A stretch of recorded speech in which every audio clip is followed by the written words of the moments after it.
पांचवी फेल। स्नेहा का सपना था कि उसे कोई बहुत पढ़ा लिखा और समझदार लड़का मिले, लेकिन कहते हैं ना, भाग्य में जो लिखा होता है वही होता है। देख, मैं साफ कह रही हूँ, लड़की के बाप के पास भर भर के पैसा है।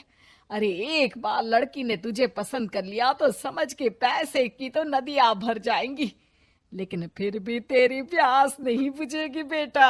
अरे माँ, फ्रिज में मैंने 2 बोतल पानी की रखी है, और कैसे प्यास बुझेगी। अरे पांचवी फेल, मैं बात कर रही हूँ पैसों की प्यास की। तू गवाह नहीं समझेगा इस बात को। बस तुझसे लोगों की नौकरी करवा लो। वो क्या है ना आशीष की माँ, वो सीधा है, और जिसे तू लोगों की नौकरी बोल रही है ना, वो आशीष का प्यार है अपने लोगों के लिए, जिनसे वो प्यार करता है या जिनसे जुड़ा हुआ है वो। अरे जमाना नहीं रहा वो। अरे आज की डेट में तो ना बेटा माँ का है, ना ही पति पत्नी का। कैसी बात कर रही है माँ? चाहे दुनिया यहाँ की वहां क्यों ना हो जाए, मैं आपके बिना नहीं रह सकता। ना ही मैं आपको कभी धोखा दे सकता हूँ। अरे हाँ, ठीक है ठीक है। देख, लड़की को पढ़ा लिखा लड़का चाहिए तो वहां चुप रहना। जबान खोलेगा तो पता चल जाएगा कि पांचवी पास है।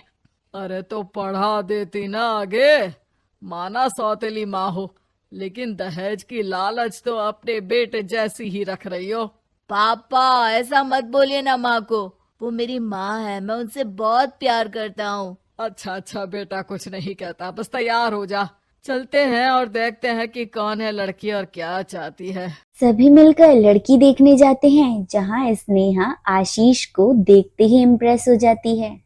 वाह, कितना हैंडसम है। काश इससे मेरी शादी हो जाती, लेकिन पता नहीं कितना पढ़ा लिखा है। स्नेहा, लड़का बहुत अच्छा है, बेचारी की माँ दूसरी है, लेकिन देख रही है ना, हीरा भी इतना चमकीला नहीं होगा जितना कि ये। स्नेहा आशीष से मिलती है और उसकी सादगी और बातें उसे भा जाती हैं। मैंने नहीं सोचा था कि इतना पढ़ा लिखा लड़का मुझे मिलेगा। मैं शादी करने के लिए तैयार हूँ। और फिर स्नेहा और आशीष की शादी हो जाती है। शादी के बाद सासू माँ कहती हैं, अरे बेटा, वो तेरे जेवर मुझे दे दे, मैं संभाल कर रख दूंगी। स्नेहा जो एक खुद समझदार लड़की थी, नहीं नहीं, मैं अपने जेवर नहीं दूंगी। उसके लिए तो मैंने पहले ही लॉकर खुलवा लिया था माँ जी। ये मेरी कुछ आर्टिफिशियल ज्वेलरी है, इसे रख लीजिए। वैसे मेरी अलमारी में जगह नहीं है ना। सास बेचारी नहीं नहीं बहू से क्या उलझती। सुनिए जी, मैंने आपके लिए खाना और नाश्ता बना दिया है। ऑफिस कब जाना है? कौन से ऑफिस में? मैं तो घर का सारा काम करता हूँ। हाँ, क्या बात कर रहे हैं? इतना पढ़ लिख कर आप घर का काम क्यों करते हैं? कितना पढ़ लिख कर? मैंने तो सिर्फ 5वीं तक पढ़ाई की है। तभी वहां सास आ जाती है। अरे 5वीं तक भी पढ़ लिया तो समझो मेरी कृपा से, वरना तो जो इसके लक्षण थे ना, क्या बताना। अच्छा आशीष, जरा बाहर जा और भाग कर टूथपेस्ट लेकर आ। सुबह से मंजन नहीं किया। और हाँ, फिर जाकर दुकान की सफाई कर देना। तेरा छोटा भाई दुकान पर जाने को तैयार हो रहा है। स्नेहा ये सुन हैरान हो जाती है और सोचती है कि उससे ऐसी क्या गलती हुई कि उसके साथ ऐसा हुआ। आशीष स्नेहा के पास आता है। सुनो, तुमको तो मैंने पहली मुलाकात में ही बताया था कि। स्नेहा उसकी बात ही नहीं सुनना चाहती है, वह जोर से चिल्लाती है, चुप रहो बिल्कुल, गंवार कहीं के।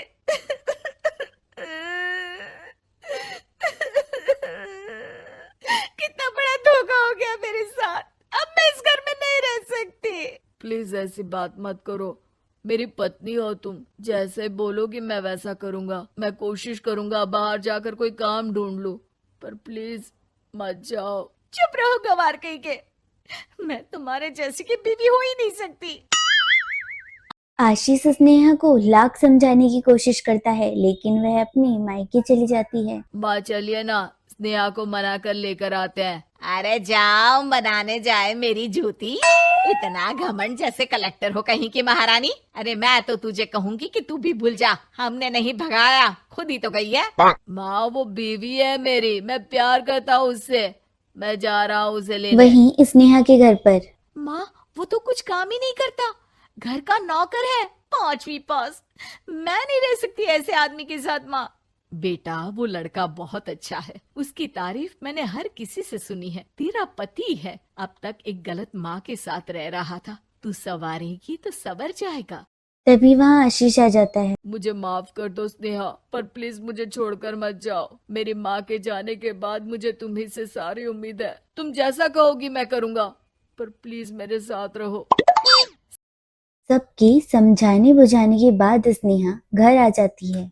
आ गई महारानी, अब आई हो और सच्चाई भी पता चल गई है, तो थोड़ा तमीज से पति के साथ घर देख, रसोई संभाल और हम सबकी सेवा कर। देखो, मैं अब इस घर में बंटवारा चाहती हूँ। जो मेरे पति का हिस्सा है वो उसे मिले और वो आज से कोई काम नहीं करेंगे। हिस्सा ले लो ले लो, लेकिन कमाओगे क्या, खाओगे क्या, धूल मिट्टी। अरे तेरा पति किसी काम का नहीं है, वो तो मेरा बेटा कमा रहा है तो 2 रोटी मिल जाती है इसे। तभी वहाँ स्नेहा के ससुर आ जाते हैं।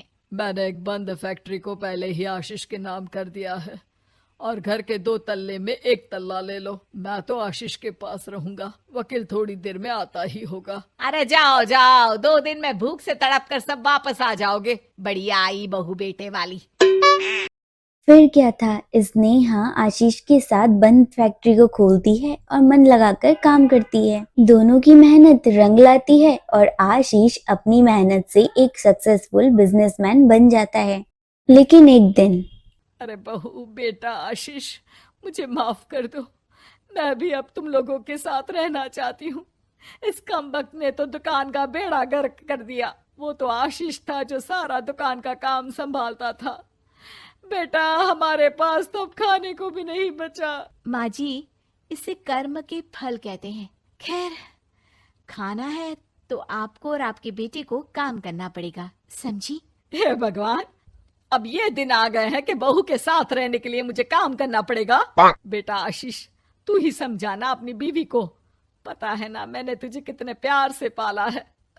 हाँ माँ, वो तो ऐसे ही बोल रही है आपको।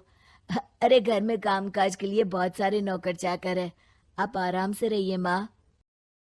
स्नेहा आशीष का सरल और सच्चा व्यवहार देखकर स्नेहा सोचती है, मेरा पति गवार ही सही, लेकिन दुनिया का सबसे अच्छा इंसान है।